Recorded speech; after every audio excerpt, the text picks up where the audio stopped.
नमस्कार दोस्तों, मैं हूँ राजेंद्र दुबे और आज हम आए हैं कुछ नए एपिसोड के साथ में। काफ़ी समय से आपने देखा होगा कि मैं एक्टिव थोड़ा कम था क्योंकि काफ़ी काम आ गए थे बीच में, जिसमें मैं सतत बिज़ी था और आपको तो पता है कि एडिटिंग करिए, फिर वीडियो बनाइए, बहुत सारी चीज़ें होती हैं दोस्तों, है ना?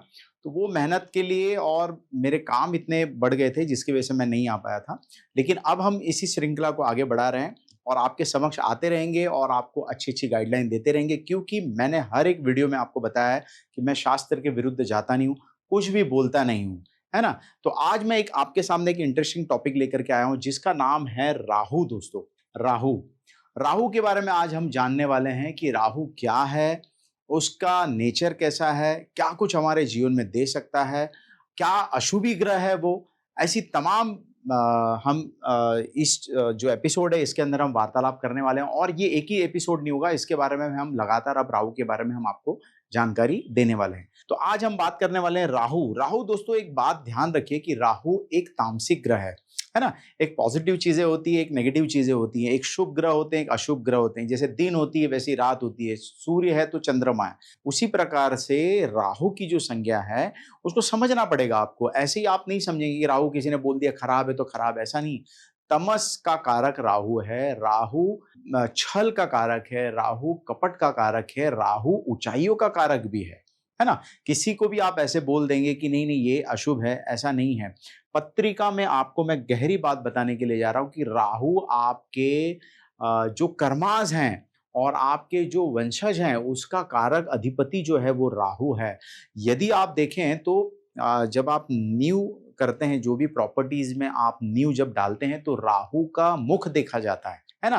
राहु का मुख, राहु को सर्प की संज्ञा दी गई है। राहु का मुख अगर मुख के ऊपर ही आपने खोदा, तो आप मान के चलिए कि वहाँ पर भूमि में रहने वाले लोग ना सुखी होंगे, ना संपन्न होंगे। आप वास्तु के हिसाब से आप कितना भी घर बना लो दोस्तों। लेकिन यदि आपने उसके मुख पर खोद दिया है, तो आप मान के चलिए कि वो आपको जीवन भर वो घर आपको फलीभूत नहीं होगा। वो भी वास्तु का एक प्रकरण है ना? तो आज हम बात करने वाले हैं कि राहु आपके जीवन में, क्योंकि सभी को स्टोरी पता है और मैं स्टोरी बोलने के लिए यहाँ पर नहीं आया हूँ। हम डायरेक्टली मुद्दे की बात करेंगे, लेकिन मुद्दे पे जाने के पहले कुछ चीज़ें आपको समझ में तो आनी चाहिए ना कि भई राहु है क्या? सर हमको क्या बताना चाहते हैं? तो राहु एक ऐसा चीज़ है कि यदि आपके जीवन में बहुत शुभता आ जाए, तो राहु बहुत उच्च स्थान पर आपको लेके चला जाएगा। राहु आपको बहुत ही आगे बढ़ा के लेके जाएगा और कलयुग है ना? ये सतयुग नहीं है, द्वापर नहीं है, त्रेता नहीं है। तो ये तो है कलयुग है। कलयुग में तो आप देख रहे हैं कि 4,32,000 साल बोला गया है, कलयुग की जो अवधि है उसको। तो इसमें अब जो समय आने वाला है दोस्तों, ये परिवर्तन का समय है पूरा। कोविड में आपने देखा कि पूरा जीवन बदल गया। लोग डिजिटल पे आ गए, लोग ऑफ़िस कम कर दिए, लोगों की लाइफ़स्टाइल सारी चेंजेस हो गई, बहुत सारी। ये राहु ने ही किया। राहु मतलब क्या है? छाया है दोस्तों, है ना? राहु ग्रह होने के बावजूद भी आपने देखा होगा उसको छाया ग्रह कहा गया है। तो छाया है वो। वो तो आप उसको कुछ दो छोर हैं।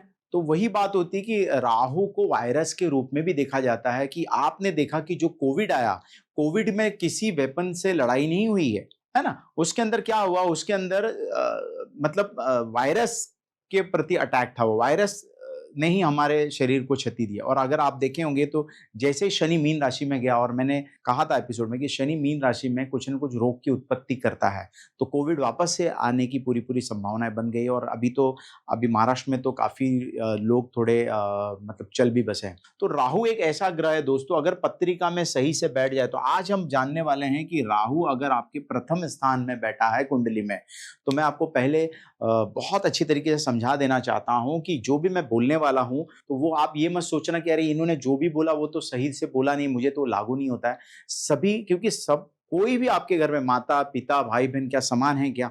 उनके नेचर समान है क्या? इवन जुड़वा बच्चे होते हैं, उनके भी नेचर समान नहीं है, तो आपके प्रेडिक्शन कैसे समान होने वाली? ये तो आप समझिए पहले। तो ये चीज़ क्यों, इसके पीछे बहुत डीपली साइंस है कि लग्न में बैठा हुआ राहु क्या मित्र है या शत्रु है उस राशि का? दूसरी बात, राशि जो पड़ रही है, लगन तो अलग है, राशि का मित्र है या शत्रु है उसका? फिर कौन से नक्षत्र में बैठा है, उसका मित्र है या शत्रु है? नवमांश में उसकी स्थिति कैसी है? ये टोटली पूरी जो चीज़ें हैं दोस्तों, जब तक आपको नहीं समझेगा, तो प्रिडिक्शन तो ऐसी होंगी, फिर कौन सी महादशा है, महादशा में अंतरदशा में राहु आ रहा है या नहीं आ रहा है, दशा में आ रहा है या नहीं आ रहा है, तो ये सारी चीजें देखनी पड़ती हैं। तो लग्न में अगर आपके राहु है तो दोस्तों राहु को कहा गया है कि ये बहुत बातूनी है। ये लग्न वाले लोग बात करना बहुत पसंद करते हैं, बात बहुत ज्यादा करेंगे और बात कर करके आपको बोर कर देंगे, है कि नहीं? तो ऐसा राहु बातूनी होता है, बहुत बात करता है और उसको बात करना बहुत प्रिय होता है। ऐसे राहु वाले व्यक्ति को अगर आप कहीं बिठा दो तो वो पहली बात तो एकदम शांत रहेगा, लेकिन जब बोलना शुरू करेगा तो कंटिन्यूअस बोलते चला जाएगा। ये एक राहु की पहचान है ना? दूसरी बात तो होती है कि दोस्तों कि ये जो राहु होता है यहाँ पर बैठा हुआ व्यक्ति को थोड़ा झगड़ालू किस्म का बना देता है, थोड़ा थोड़ा कलह प्रिय बना देता है। इनके जीवन में अगर आप देखें, क्योंकि राहु यहाँ है तो सप्तम स्थान में केतु होगा, तो इनका वैवाहिक जीवन का भी अगर हम देखें तो वैवाहिक जीवन भी इतना शुभकारी इनका देखा नहीं गया है। कलह प्रिय इनका जीवन रहता है राहु वाले का, क्योंकि केतु यहाँ बैठ करके थोड़ा दिक्कत कर देता है। तो लग्न में अगर आपके राहु बैठा हुआ है तो बातूनी हो सकते हैं, थोड़े झगड़ालू किस्म के आप हो सकते हैं, चालाक बहुत होते हैं ऐसे लोग, अपने हिसाब से काम करने वाले लोग होते हैं, अपने हिसाब से उल्लू को सीधा करेंगे ये लोग, अपने हिसाब से जहाँ इनको फायदा होने वाला है। एक हिसाब से मैं कहूँ तो ये लोग थोड़े स्वार्थी भी होते हैं। तो स्वार्थी होने की वजह से ये लोग जो कम्युनिकेट कर नहीं पाते, क्योंकि ये लोग सिर्फ टाइम पे फ़ोन करेंगे, टाइम पे बात करेंगे, तो लोगों को ये समझ में आ जाता है कि ये जो व्यक्ति है, ये व्यक्ति थोड़ा स्वार्थी किस्म का है। यदि आप सही, मेरी बात हो रही है, सही आप अपने पत्रिका में राहु है तो आप मैच करके देखिएगा, ये कुछ-कुछ चीज़ें आपको एकदम सटीकता से मिलेगी, क्योंकि राहु चालाक ग्रह है। राहु अपने आप में एक स्वार्थी ग्रह है। अपने काम को कैसे साधना है, इसकी ताकत ये देता है। इसीलिए बड़े-बड़े राजनेता जो है उनका राहु बड़ा एक्टिव होता है। वो सिर्फ़ और सिर्फ़ अपने काम की बात करते हैं। लोगों की और सारे प्लैनेटरी, अगर गुरु की इसके ऊपर दृष्टि आ जाए, गुरु शुभ है, उसकी दृष्टि आने से उनके अंदर थोड़ा शुभता आ जाता है। इसलिए कोई-कोई राजनेता अच्छे भी काम करते हैं, लोगों का कल्याण भी करते हैं, लोगों को आशीर्वाद भी देते हैं, उनकी पीड़ाएँ समझते हैं, उनकी पीड़ा से अपनी पीड़ा जोड़ करके उनका कल्याण करते हैं। तो ऐसे राजनेता भी हैं। तो शुभ ग्रह की अगर दृष्टि है, बुध बुध की दृष्टि हो गई, गुरु की दृष्टि हो गई, तो ये सब दृष्टियाँ शुभता को लेकर के इनके जीवन में बहुत कुछ अच्छा देते हैं। इसका एक खास बात ये बताता हूँ, ये जब लग्न में राहु वाले व्यक्ति जब घर में पैदा होते हैं तो पिता की आर्थिक स्थिति में बड़ा बदलाव देखा जाता है। बदल जाते हैं, उनके दिन बदलने शुरू हो जाते हैं, पिता को कहीं न कहीं फ़ायदा होना शुरू हो जाता है। जैसे ही बच्चा पैदा होता है, तो ये, क्योंकि ये पैतृक से भी कनेक्ट, मैंने बताया आपको कि ये लग्न में राहु आना मतलब ये पैतृक से भी जुड़ा हुआ राहु ग्रह को माना जाता है। तो घर में स्थितियाँ सुधरनी शुरू हो जाती हैं।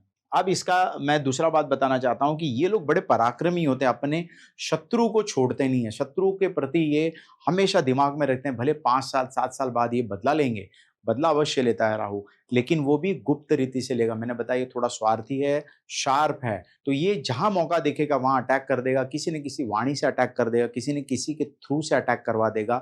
अटैक मैंने बताया कि मार-पीटी नहीं होती, कोई भी कहीं भी अटकाना या फिर कहीं फ़ोन कर दिया और बोला कि नहीं इसका काम नहीं करना, इस प्रकार से मैं कह रहा हूँ। तो ये सारी चीज़ें राहु की देन होती है दोस्तों, और राहु यहाँ पर कह रहा हूँ कि यदि ये मेष राशि का हो जाए या फिर राहु कर्क राशि का हो जाए या राहु के साथ में चंद्रमा आ जाए दोस्तों, तो ये बहुत ही डिप्रेशन का योग हो जाता है। व्यक्ति एकदम डिप्रेस रहता है, पार्टनरशिप में उसको हानि होती है, वाइफ से उसको लॉसेस होते हैं, वाइफ उसको परेशान करने वाली मिलती है।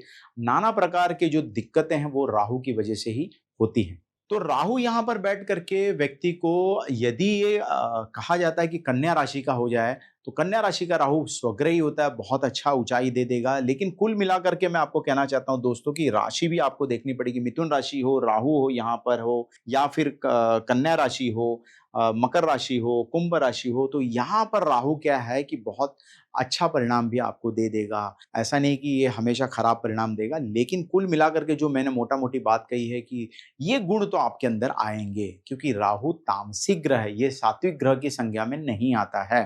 ठीक है? 7 ग्रह होते हैं, लेकिन दूसरे को छाया ग्रह कहा जाता है। राहु एक छोर है, केतु एक छोर है ना?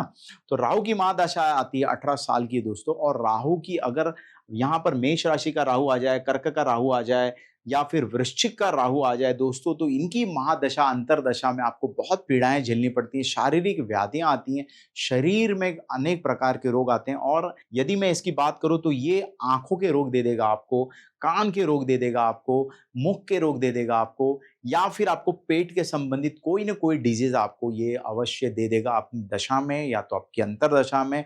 ऐसे लोग का अगर आप देखें तो स्टमक थोड़ा-सा प्रॉब्लमैटिक रहता है हमेशा। तो कुल मिलाकर के पहले स्थान का जो राहु है वो शुभता न देकर के ज़्यादातर अशुभ देता है, और यदि उसकी दशा अंतर्दशा राशि का मित्र नक्षत्र का अगर मित्र है और दशाएँ उसको अच्छी मिल रही है, गुरु की दृष्टि अच्छी पड़ रही है, बुध का साथ मिल गया, तो दोस्तों ये सोने पे सुहागा कर देता है, व्यक्ति को बहुत ऊँचाइयाँ दे देता है, और व्यक्ति भले ही गरीब परिवार से हो लेकिन कुछ न कुछ ये प्रॉपर्टी बना लेगा अपने जीवन में, कुछ न कुछ अपने वैवाहिक जीवन को ये बचा लेता है। कलह तो होगी, 101% होगी, लेकिन साथ में ये बचा भी लेता है दोस्तों, है ना? घर टूटने से बच जाते हैं।